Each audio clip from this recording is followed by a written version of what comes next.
Salut, je m'appelle Vincent, je suis CTO cofondateur de Soupin.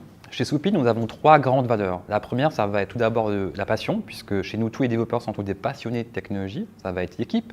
Chez nous, l'équipe est clé. Le développeur est vraiment à l'écoute et il est important qu'il comprenne pourquoi il développe une feature, c'est comment est-ce qu'il va la faire. Et puis le challenge, je reprendrai cette citation de Mark Twain qui reflète assez bien notre état d'esprit. Il ne savait pas que c'est possible, alors il l'a fait. En termes de technologie, on a une très belle architecture aujourd'hui en Full.js.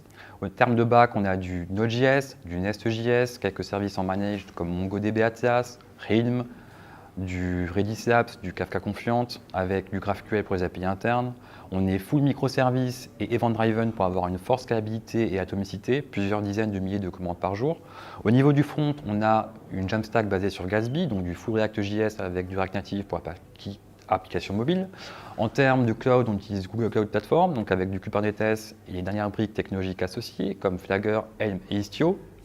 Vis-à-vis d'intégration continue, on est chez GitHub avec CircleCI et enfin on utilise Aerospike qui est une base de données temps réel pour de gros volumes, typiquement la télémétrie de nos véhicules. Au niveau de l'organisation, nous sommes aujourd'hui constitués d'une équipe de 4 à 5 développeurs qui va s'accroître très rapidement et on est organisé avec la méthodologie Scrum, donc agile, pour des sprints de 2 semaines. Au niveau des challenges techniques, ils sont très nombreux.